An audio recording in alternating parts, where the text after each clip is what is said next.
Hello नमस्कार आदाब सलाम सत श्री अकाल के मुझो कस्से काय केरो हाल है के नाची आजब कैसन वानी हाउ आर यू कैसे हैं आप लोग केमो नाचो मनक्कम खम्मा गणियों कोम केमती अच्छंती की खबर नमस्तुभ्यं राधे राधे राम राम देवी और सज्जनों। आज के इस वीडियो में मैं चर्चा करने जा रहा हूं मेष राशि फल 2025 के बारे में। मेष राशि वालों के लिए 2025 का साल कैसा रहेगा। ये आने वाला साल मेष राशि वालों के लिए वही घिसा पिटा समय बीतेगा या कुछ जीवन में बड़ा बदलाव होगा, इसी के बारे में चर्चा करेंगे। आपके जानकारी के लिए पहले ग्रह स्थिति से आपको अवगत करवा दूं। देवगुरु बृहस्पति जो है सो 14 मई 2025 को आपके कुंडली के तीसरे भाव में आ जाएंगे। उससे पहले दूसरे भाव में वृषभ राशि में रहेंगे। 14 मई 2025 को मिथुन राशि में, 14 मई 2025 को मिथुन राशि में आएंगे और फिर 18 अक्टूबर 2025 को यहाँ मिथुन से कर्क राशि में उच्च के हो जाएंगे। बहुत ही सुंदर योग बनेगा। लेकिन फिर 5 दिसंबर 2025 को ये चले जाएंगे वक्री अवस्था में मिथुन राशि में। तो इसका क्या प्रभाव होगा वो जानेंगे। 14 मई 2025 से पहले कुंडली के दूसरे भाव में रहेंगे, उसका क्या प्रभाव होगा वो जानने की कोशिश करेंगे। और केतु की अगर बात करूं तो 29/5 यानी कि 29 मई को केतु देवता आपके कुंडली के पंचम भाव में आ जाएंगे। छठे भाव से वक्री अवस्था में केतु चलते हैं और 29 मई 2025 से पहले ये रहेंगे कुंडली के छठे भाव में कन्या राशि में। शनि देव की अगर बात करें तो 29 मार्च 2025 से पहले ये आपके कुंडली के एकादश भाव में रहेंगे। 29 मार्च 2025 के बाद ये कुंडली के द्वादश भाव में, यहाँ पर में 12वें भाव में चले जाएंगे। राहु देवता 29/5/2025 को कुंडली के एकादश भाव में आएंगे और 29/5/2025 से पहले ये कुंडली के द्वादश भाव में रहेंगे। इन सब का क्या प्रभाव पड़ेगा मिथुन मेष राशि के ऊपर में, इसी के बारे में आज की हमारी वीडियो होने जा रही है। देवी और सज्जनों, मेष राशि के बारे में वैसे तो मेष राशि के लोग आप सब जानते हो, मैं पहले भी बता चुका हूं कि ये उद्यमी होते हैं। कुछ न कुछ नया करना, कुछ न कुछ नया क्रिएटिव करना, कुछ न कुछ करते रहना, कुछ न कुछ रिस्क लेना इनकी आदत रहती है। कुछ न कुछ उद्यम का जो है सो ये प्रयोग करते रहते हैं। मेष राशि के बारे में आप सब जानते हो कि इनकी बुद्धि बहुत तीक्ष्ण होती है। पहले मेष राशि के बारे में कुछ अच्छा और बुरी चीज़ें बता देता हूँ, उसके बाद इस पर मैं चर्चा करेंगे ताकि आप कनेक्ट हो पाओ। मेष राशि के लोगों की बुद्धि बहुत तेज होती है, बहुत तेज।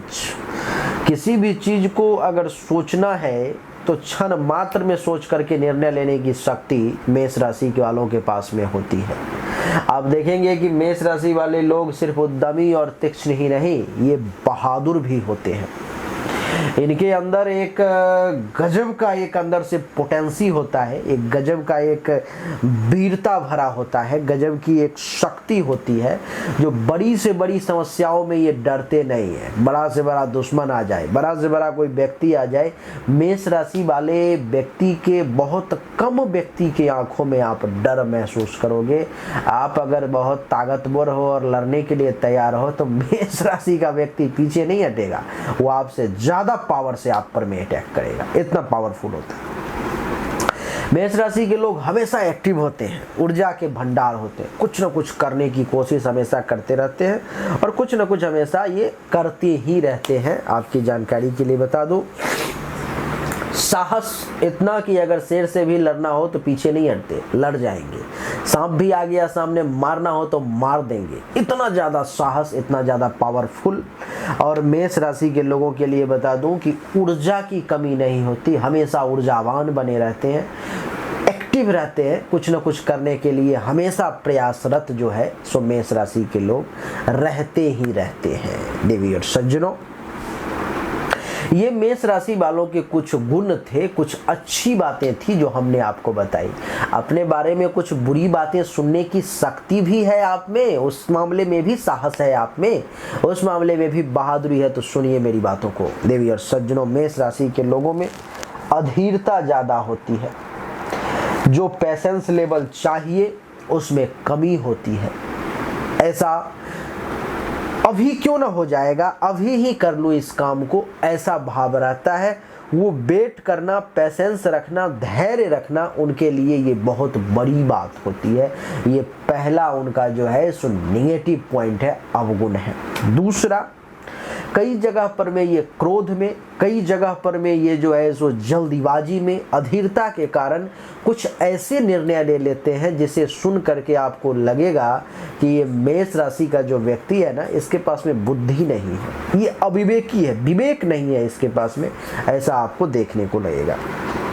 कई जगह मेष राशि के लोगों को बहुत कड़वी बातें कर रहा हूँ, लेकिन उम्मीद जरूर है कि इस मामले में भी बहादुरी होगी आपकी। अगर मैंने अभी तक आपको अच्छी बातें बताई, सच्ची बातें बताई, तो वीडियो को आप अभी ही लाइक कर दें। आपका एक लाइक हमारे हौसला को बुलंद कर देता है आपके लिए नई नई चीज़ों को लाने के लिए। मेष राशि के जो लोग होते हैं देवी और सज्जनों, वो थोड़े से स्वार्थी भी होते हैं। स्वार्थ, अपना काम पहले होना चाहिए, अपना काम बनता भार में जाए जमता नहीं, यानी कि अपना काम पहले होना चाहिए। इस स्वार्थ के कारण कई जगह मेष राशि वालों को ऐसी चीजें देखने को भी मिलती है कि ये देखो, ये चाह रहा है कि अपना काम पहले कर लूं और हमारा छोड़ दे, ऐसा लोग बातचीत करते हैं, यानी कि स्वार्थी प्रकृति के भी होते हैं। मेष राशि वाले लोग बिना मतलब का घमंड बहुत करते हैं, व्यर्थ के घमंडी होते हैं। उनको लगता है कि मैं कर सकता हूँ, मैं ये, मैं वो, मेरा, मैं, इसमें वो बहुत ज़्यादा उलझे हुए रहते हैं। तो व्यर्थ के घमंड से मेष राशि वाले आपको बचना चाहिए। थोड़े से व्यक्ति विशेष से इनको ईर्ष्या भी हो सकती है, जलन और ईर्ष्या भी देखने को मिलता है। अहंकार पर में काबू रखें। और मेष राशि वाले लोग एक उम्र के बाद थोड़े से मोटे हो जाते हैं, थोड़े से तगड़े हो जाते हैं। इनके अंदर दयालुता थोड़ी कम होती है, क्रूरता थोड़ी ज़्यादा होती है, और जब ये गुस्से में आते हैं तो हिंसक प्रवृत्ति हो जाती है इनकी। क्या कर रहे हैं, किसके साथ मारपीट, कौन से सामान का नुकसान कर रहे हैं, यानी कि ये अपने सोचने समझने की शक्ति को खो देते हैं। ये मेष राशि वालों के अवगुण थे जो हमने आपको बताए। गुण और अवगुण दोनों बताया है, ईमानदारी के साथ, सच्चाई के साथ। इसको एक्सेप्ट करना नहीं करना ये आपका काम है। मेष राशि वाले लोग जीवन में एक चीज आप जरूर करें, आपके लिए वो बहुत जरूरी है। मेष राशि वाले लोगों को चाहिए कि जीवन में किसी भी प्रकार की अगर परेशानी है, समस्या है, तो आपको चाहिए कि आप ये मूंगा धारण करें। इस मूंगा को धारण करने से जीवन की ज़्यादातर परेशानी आपकी खत्म हो जाएगी, ये मेरा दावा है आपसे। चाहे वो आपका गुस्सा हो, चाहे धन से संबंधित परेशानी हो, चाहे आपको सुख का कम मिलना हो, संतान से संबंधित समस्या हो, प्रेम संबंध में परेशानी हो, दुश्मनों के द्वारा ज़्यादा परेशानी हो, जीवन साथी के साथ परेशानी हो, विवाह ना हो रहा हो, हर काम में रुकावट और बाधाएं आ रही हो, भाग्य का साथ नहीं मिल रहा हो, मान सम्मान में कमी है, काम धंधा बढ़िया नहीं चल रहा है, आमदनी में कमी है, लाभ कम मिल रहा है, धनहानि ज्यादा हो रहा है, तो आप ये मूंगा धारण करें। आपका मालिक है ये मूंगा, मालिक को जब अपने साथ रखेंगे तो आपका नुकसान कम होगा। धारण करना चाहते हैं तो मात्र 5,000 रुपया आपको लगेगा, और ये रत्न आपके घर पर में अंगूठी के साथ पहुंच जाएगा। जैसा नियम बताऊंगा उस नियम से धारण कर लोगे, भगवान की कृपा से आपका जय जयकार हो जाएगा। धारण करना चाहते हो तो सामने दिए गए व्हाट्सएप नंबर पर में मैसेज करें। कुंडली भी दिखाना चाहते हो तो उसी नंबर पे आप मैसेज करके जन्म तारीख, जन्म समय भेजो, आपको सही जानकारी मिल जाएगी। आइए अब चर्चा को आरंभ करते हैं और जानने की कोशिश करते हैं कि मेष राशि वाले लोगों के लिए 2025 का समय कैसा रहने वाला है। जैसा अभी तक आया गया वैसा ही बीत जाएगा या कुछ विशेष बदलाव भी देखने को मिलेगा। देवी और सज्जनों, मैं इसमें छुपाने का कुछ प्रयास नहीं करूंगा। मेरी ये कोशिश रहेगी कि अच्छी हो या बुरी हो, आपके सामने वो बातों को रख दूं। आपको थोड़ा बुरा भी लगे तो बर्दाश्त कर लेना। आइए चर्चा को आरंभ करते हैं। सबसे पहले चर्चा देवगुरु बृहस्पति से करते हैं। देवी और सज्जनों, 14 मई 2025 14 मई 2025 से देवगुरु बृहस्पति आपके कुंडली के दूसरे भाव में वृषभ राशि में है। वृषभ राशि अर्थात इसका मालिक शुक्र है, और शुक्र जो है सो गुरु का शत्रु है। ये शत्रु के क्षेत्र में है। प्रयास ये जरूर करेंगे कि आपको बेहतरीन रिजल्ट दे। मैं जो बता रहा हूँ उसमें ये कोशिश करेंगे कि ज़्यादा से ज़्यादा दे, लेकिन क्योंकि दुश्मन के घर में है तो फल थोड़ा सा कम आपको 14 मई 2025 तक प्राप्त होगा। क्या क्या प्राप्त होगा उसको श्रवण करें। ये जो दूसरा भाव है आपके धन धान्य संपत्ति का होता है। तो 14 मई 2025 से पहले देवगुरु बृहस्पति की ये कोशिश रहेगी कि आपके पास में एक मोटा बैंक बैलेंस जो है सो आ जाए, आप बहुत सारा पैसा जो है सो जमा कर पाएं, ऐसी कोशिश देवगुरु बृहस्पति की रहेगी। ये जो दूसरा भाव है सो आपके वाणी का होता है, आप जो बोलते हैं उसका भी होता है। तो देवगुरु बृहस्पति की ये कोशिश रहेगी देवी और सज्जनों कि आपके वाणी में इतनी शक्ति डाल दी जाए, इतना आकर्षण डाल दिया जाए कि जिससे भी आप 5 मिनट 10 मिनट बात कर लो वो आपका हो जाए। आपके बातों में इतना वजन हो जाए कि कोई आपके बातों को टाल ना पाए। ये सब 14 मई तक चलेगा। देवी और सज्जनों, ये दूसरा भाव आपके परिवार का होता है, कुटुंब का होता है। तो देवगुरु बृहस्पति की 14 मई 2025 तक ये कोशिश रहेगी कि परिवार के लोगों से आपको ज़्यादा से ज़्यादा फायदा मिल पाए, ज़्यादा से ज़्यादा लाभ मिल पाए। ये जो दूसरा भाव है आपके कुटुंब का भी होता है, अर्थात आपके रिलेशन के लोगों का, उन लोगों से भी ये लाभ दिलवाने का प्रयास करेंगे। ये जो दूसरा भाव है देवी और सज्जनों आपके पड़ोसी का भी होता है। तो अगर पड़ोसी से किसी प्रकार का लड़ाई झगड़ा टेंशन तनाव चल रहा है तो 14 मई 2025 से पहले वो मामला जो है सुलझ जाएगा, सलट जाएगा, और आपको पड़ोसी से भी लाभ का योग देवगुरु बृहस्पति बनाएंगे। कुछ न कुछ ऐसा चक्र चलाएंगे गुरु, कुछ न कुछ ऐसा बुद्धि लगाएंगे कि आपको अपने पड़ोसी से भी फायदा मिल जाए। ये जो दूसरा भाव है आपके बोलने का होता है, सत्य और असत्य बोलने का होता है।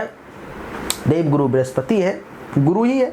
तो इस समय में आपको देखने को मिलेगा 14 मई 2025 से पहले कि जब जरूरत पड़ेगी तो सच बोलोगे और अपने फायदे के लिए झूठ बोलने से भी पीछे नहीं हटोगे।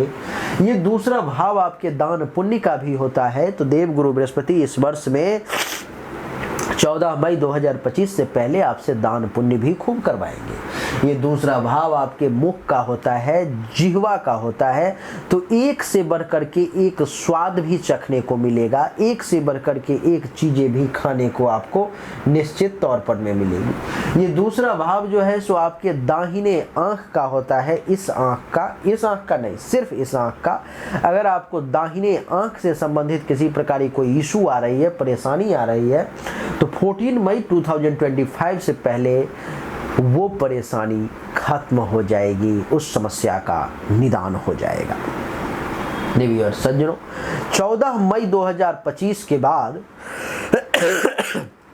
देवगुरु बृहस्पति चले आएंगे कुंडली के तीसरे भाव में, यानी कि पराक्रम के भाव में। तीसरे भाव में जब देवगुरु बृहस्पति आ जाएंगे 14 मई 2025 के बाद, तो आप ये देखेंगे कि अगर आपका कोई छोटा भाई बहन है तो उससे आपको ज़्यादा फायदे मिलने लगेंगे। पहले नहीं मिल रहा था, कोई बात नहीं, लेकिन 14 मई 2025 के बाद ज़्यादा से ज़्यादा लाभ, ज़्यादा से ज़्यादा फायदे।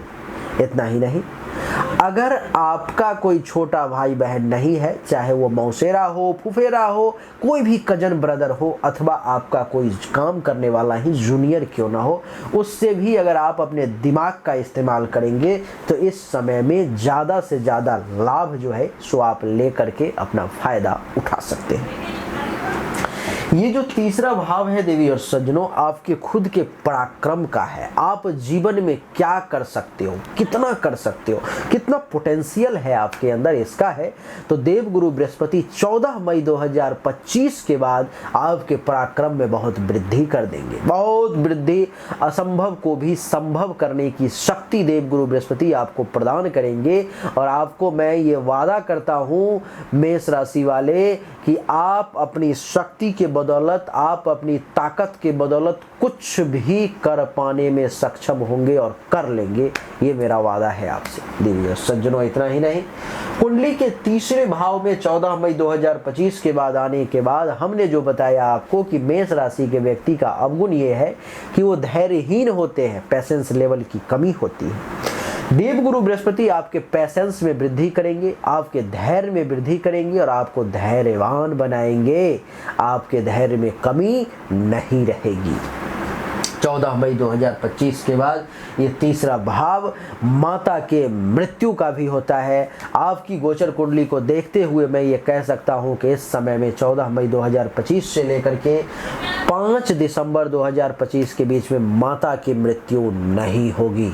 हाँ, अगर उनके मूल जन्म कुंडली में अगर मृत्यु का योग होगा, वो भी बहुत प्रबल, तो यहाँ से रोक नहीं पाएगा ये देवी और सज्जनों। ये तीसरा भाव जो है सो आपके गुप्त शत्रु का, छुपे हुए दुश्मन का भी होता है, जिसके कारण से देवगुरु बृहस्पति आपके गुप्त शत्रु का नाश करेंगे। ऐसे दुश्मन जो कहते हैं मुख में राम बगल में छुरी, सामने जो हो भाई तुम ही हो और पीछे तुमसे बड़ा दुश्मन कोई नहीं, ऐसी सोच जो दुश्मन आपके लिए रखते हैं, उनका देवगुरु बृहस्पति तहस नहस कर देंगे, बर्बाद कर देंगे, उसको गुप्त शत्रु का नाश कर देंगे।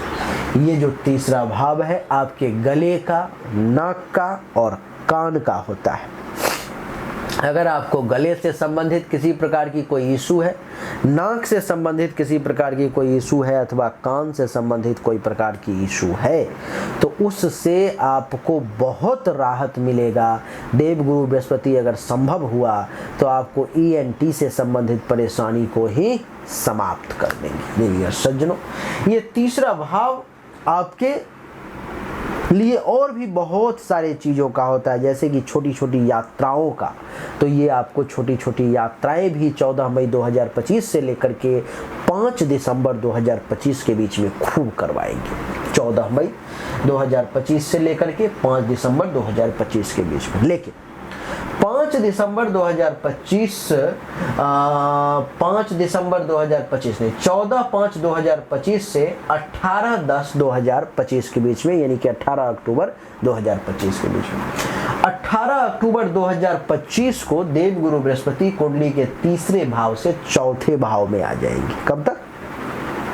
14/5/2025 से 18/10/2025 को ये आ जाएंगे कुंडली के चौथे भाव में, यानी कि 18 अक्टूबर को कुंडली के तीसरे भाव से चौथे भाव में देवगुरु का प्रवेश होगा। और आपकी जानकारी के लिए बता दूं कि यहाँ पर में देवगुरु बृहस्पति उच्च के हो गए, यानी कि मेष राशि वालों के कुंडली में देवगुरु बृहस्पति इस समय में हंस नामक पंच महापुरुष राजयोग का निर्माण कर रहे हैं। आपके लिए बहुत बहुत बधाई देवी और सज्जनों। 18/10/2025 से लेकर के 5/12/2025 तक, यानी कि लगभग 2-2.25 महीने तक ये राजयोग आपके गोचर कुंडली में रहेगा। इसका क्या प्रभाव होगा, आइए उसको समझते हैं। ये राजयोग का फल आपको सिर्फ और सिर्फ 18 अक्टूबर 2025 से 5 दिसंबर 2025 तक ही मिलेगा। क्या प्रभाव होगा? तो आप देखें कि कुंडली के चौथे भाव में जब देवगुरु बृहस्पति आए तो आप ये अनुभव करने लगेंगे कि 18 अक्टूबर के बाद, बड़ा आराम से समझा रहा हूं, जल्दीबाजी करने की कोशिश मत करना, एक एक शब्द को समझना। एनर्जी बहुत जा रही है। इतना देर लगातार बोलना आसान नहीं है, लेकिन आपके लिए बोल रहा हूँ। 18/10/2025 से आप ये अनुभव करने लगोगे कि आपके सुख में वृद्धि हो रही है। आपकी सुख की साधने जो है, साधना वो बढ़ने लगेंगी। जैसे कि आपको एसी चाहिए था, नहीं मिल रहा था, मिल जाएगा। आपको हीटर चाहिए था, नहीं था आपके पास में, मिल जाएगा। आपको सुख के साधन में बाइक चाहिए थी, नहीं था, मिल जाएगा। कार चाहिए थी, नहीं था, मिल जाएगी। सुख की साधन किसी भी प्रकार की हो जिससे आपकी लग्जरी में वृद्धि होती है, वो जिस चीज़ों की इच्छा करोगे, मैं डेट बता देता हूँ, 18/10/2025 से 5 दिसंबर 2025 के बीच में आप जिस वस्तु की इच्छा कर लोगे, जो सोच लोगे, वही आपको मिल जाएगा। ये मेरा वादा है आपसे। तो सबसे पहले सुख के साधनों में वृद्धि होगी, क्योंकि चौथा भाव सुख का है। चौथा भाव आपके माँ का भी होता है, आपके माता का। तो आपकी जानकारी के लिए बता दूं कि देव गुरु बृहस्पति के कारण आपको माता के सुख में भी वृद्धि का योग बन रहा है। अथवा दूसरे शब्दों में कहूँ तो अगर आपकी माता कहीं एम्प्लॉय है, कहीं कुछ काम कर रही हैं, अथवा कुछ करने का विचार कर रही हैं और आपकी राशि मेष है, तो इस समय में, इस 2 महीने में 18/10/2025 से 5 दिसंबर 2025 के बीच में माँ का भी ग्राफ बढ़ता हुआ चला जाएगा। पैसों के मामले में, सुख के मामले में, लग्जरी के मामले में माता के पास भी बहुत कुछ हासिल कर लेंगी। माता के पास भी बहुत कुछ आ जाएगा। कुंडली का जो ये चौथा भाव है देवी और सज्जनों, आपके मकान का होता है। बहुत दिनों से मकान की इच्छा थी, नहीं हो पा रही थी। इस समय में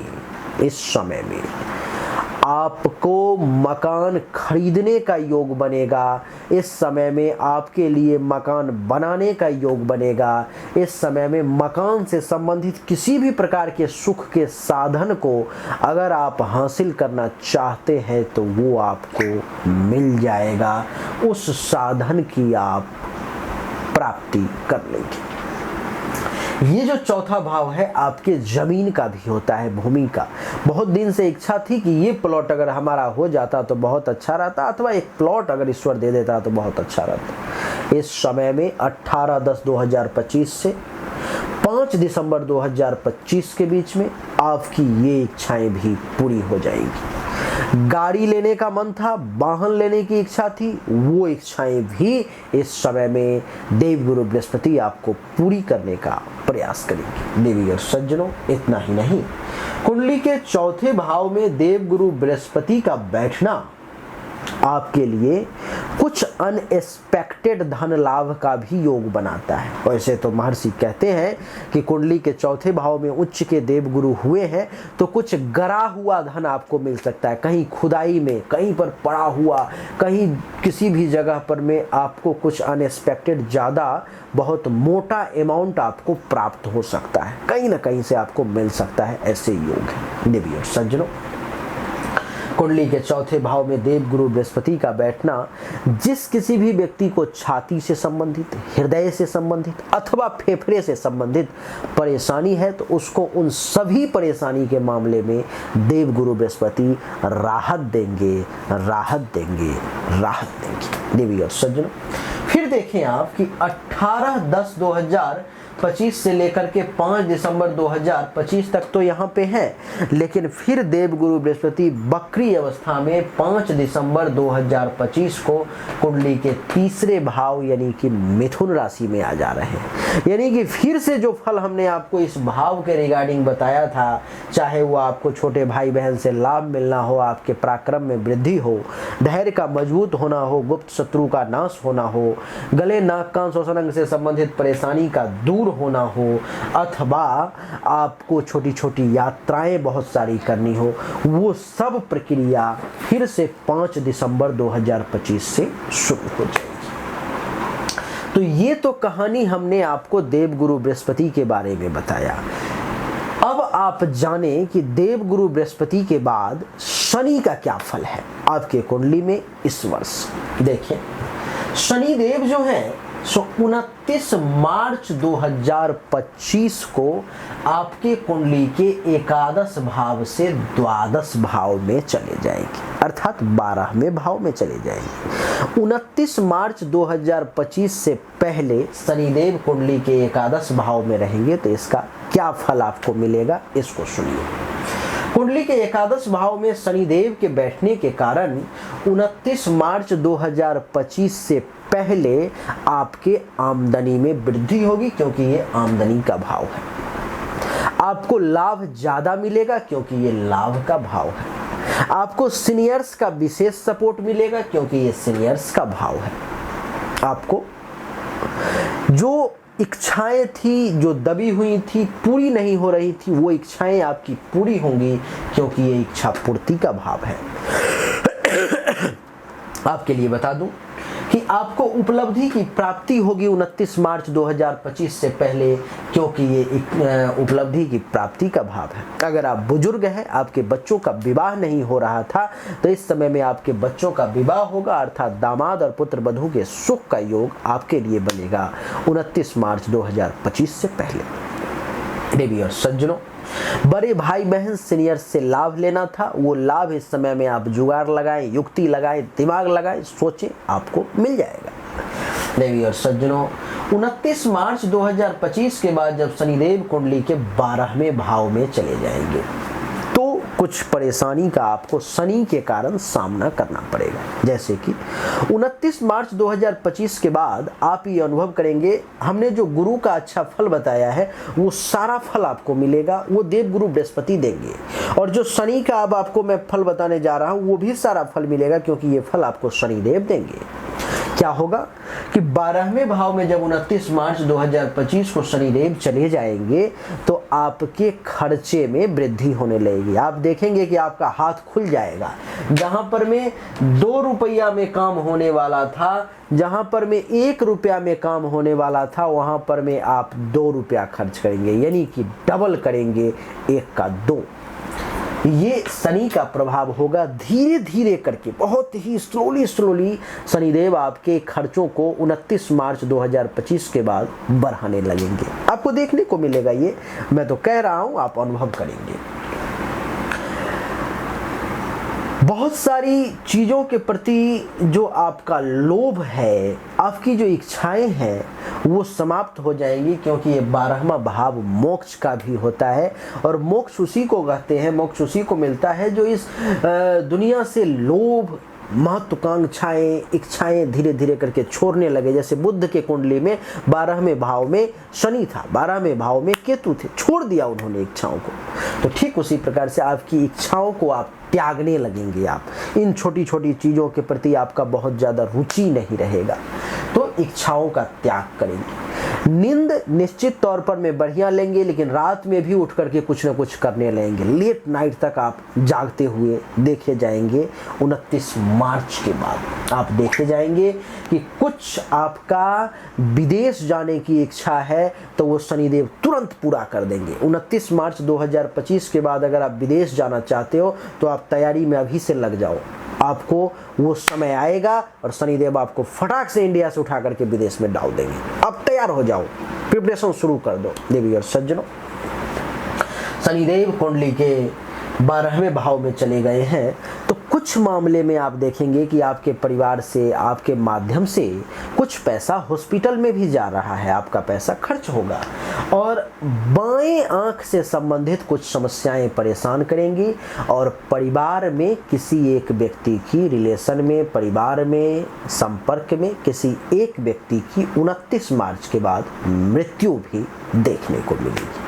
तो थोड़ा सावधान रहें। अगर आप चाहते हैं ये सब परेशानी आपको परेशान ना करे शनि के कारण, तो आप नमो शं शनैश्चराय नमः, नमो शं शनैश्चराय नमः मंत्र का दैनिक तौर पर में जाप शुरू कर दें। आपके लिए बहुत अच्छा रहेगा। ये सब परेशानी बहुत हद तक सिमट जाएगी और आपको ज़्यादा परेशान नहीं कर पाएगी। शनि के बाद राहु केतु की बात कर लेते हैं देवी और सज्जनों। 29 मई 2025 को राहु देवता कुंडली के एकादश भाव में आ जाएंगे और 29 मई 2025 से पहले राहु देवता कुंडली के 12वें भाव में ही रहेंगे। तो ये भी आपको खर्चा का ज़्यादा करवाना, धनहानि का योग, अस्पताल का खर्चा एक्टिवेट, ये भी इन सब मामलों में आपको मदद करेंगे खराब फल देने में देवी और सज्जन। लेकिन 29 मई 2025 के बाद जब राहु देवता कुंडली के एकादश भाव में आ जाएंगे तो ये भी बढ़िया फल देंगे। इसकी दृष्टि देखो, पंचम दृष्टि, मित्र दृष्टि कुंडली के सप्तम भाव पे पड़ रहा है। जिसका विवाह नहीं हुआ था उसका विवाह जो है 29 मई 2025 के बाद हो जाएगा, जो करना चाह रहा है। जिसका हो चुका है उसको जीवन साथी का विशेष सुख मिलने लगेगा, काम और वासना की पूर्ति होगी। सावधान बस इस मामले में रहना है कि एक्स्ट्रा मैरिटल अफेयर राहु देवता आपके लिए करवाने का प्रयास करेंगे, उससे बचने का प्रयास करें 29 मई 2025 के बाद। और आपको बता दूं कि केतु देवता जो है सो 29 मई 2025 से पहले छठे भाव में है। तो केतु के कारण 29 मई 2025 से पहले केतु कुछ दुश्मनों से परेशान करवाएंगे। लड़ाई झगड़ा के चक्कर में बिल्कुल ना पड़े, नहीं तो केस मुकदमा भी हो सकता है। 29 मई 2025 से के बाद जो है सो केतु कुंडली के पंचम भाव में सिंह राशि में आ जाएंगे। तो कुछ पेट से संबंधित परेशानी देंगे और आपका मन जुआ, सट्टा, लॉटरी की तरफ खींचने का प्रयास करेंगे, उससे संभलने का कोशिश करें। और केतु देवता आपको प्रेम प्रसंग के मामले में ले जाने की कोशिश कर सकते हैं। तो उस मामले में जो है सो बचने का प्रयास करें तो आपके लिए जो है सो ज़्यादा अच्छा रहेगा। प्रेम प्रसंग बुरी चीज़ नहीं है देवी और सज्जनों, लेकिन बचने की कोशिश करनी चाहिए। एक्स्ट्रा मैरिटल अफेयर ये ठीक नहीं है। कुछ विशेष चीज़ों पर में अगर बात कर लें तो आपकी जानकारी के लिए स्वास्थ्य के मामले में अगर बात कर लें तो 29 मई 2025 से पहले हल्का फुल्का स्वास्थ्य से संबंधित हेल्थ वाइज इशू रहेगी। उसके बाद हेल्थ वाइज इशू में बहुत कमी आ जाएगी। धन संपत्ति के मामले में बात कर ले तो देवगुरु बृहस्पति और कर्म फलदाता शनि न्यायाधीश भी इस वर्ष आपको अपार धन दौलत के स्वामी बनाने जा रहे हैं। आपके परिवार के बारे में अगर बात कर ले तो परिवार का सुख तो आपको खूब मिलने जा रहा है। परिवार से फुल सपोर्ट मिलेगा। कुछ एकाध चीज़ों को अगर छोड़ दिया जाए तो प्रेम संबंध में जरूर पड़ोगे, क्योंकि केतु 29 मई को आ रहे हैं पंचम भाव में। तो लव अफेयर इस वर्ष किसी न किसी के साथ होगा ही। देवी और सज्जनों, बिजनेस व्यवसाय की बात करें तो बिजनेस व्यवसाय में कुछ परेशानी जो है सो हल्की फल्की आएगी, लेकिन बहुत ज़्यादा परेशानी नहीं आएगी। आपका बिजनेस व्यवसाय का ग्रोथ बहुत ऊपर तक जाएगा। आपके वैवाहिक जीवन की अगर बात करें तो वैवाहिक जीवन के मामले में भी समय बहुत उत्तम, बहुत अच्छा है। तो देवी और सज्जनों, बहुत ही आसान भाषा में बहुत सही तरीके से बताने का हमने मेष राशि वालों के लिए प्रयास किया है कि साल 2025 आपके लिए कैसा रहेगा। उम्मीद जरूर करता हूं कि ये छोटा सा वीडियो आपको पसंद आया होगा, अच्छा लगा होगा। अगर आपको पसंद आया, अच्छा लगा तो इस वीडियो को लाइक करें, शेयर करें, चैनल को सब्सक्राइब करके इसके बेल आइकन के बटन को दबाएं। और पर्सनली मुझसे अगर आप कॉन्टैक्ट करना चाहते हो तो सामने दिए गए व्हाट्सएप नंबर पर में आप जरूर मैसेज करें, जो आपको बोर्ड पर में भी दिखाई दे रहा होगा 7062757996। इस पर में मैसेज करें, आपको सही और एक्यूरेट जानकारी निश्चित तौर पर में प्राप्त होगी। आप सभी का एक बार फिर से बहुत बहुत धन्यवाद। Thank you so much. जय हिंद, वंदे मातरम। बोलिए राधे राधे, राम राम।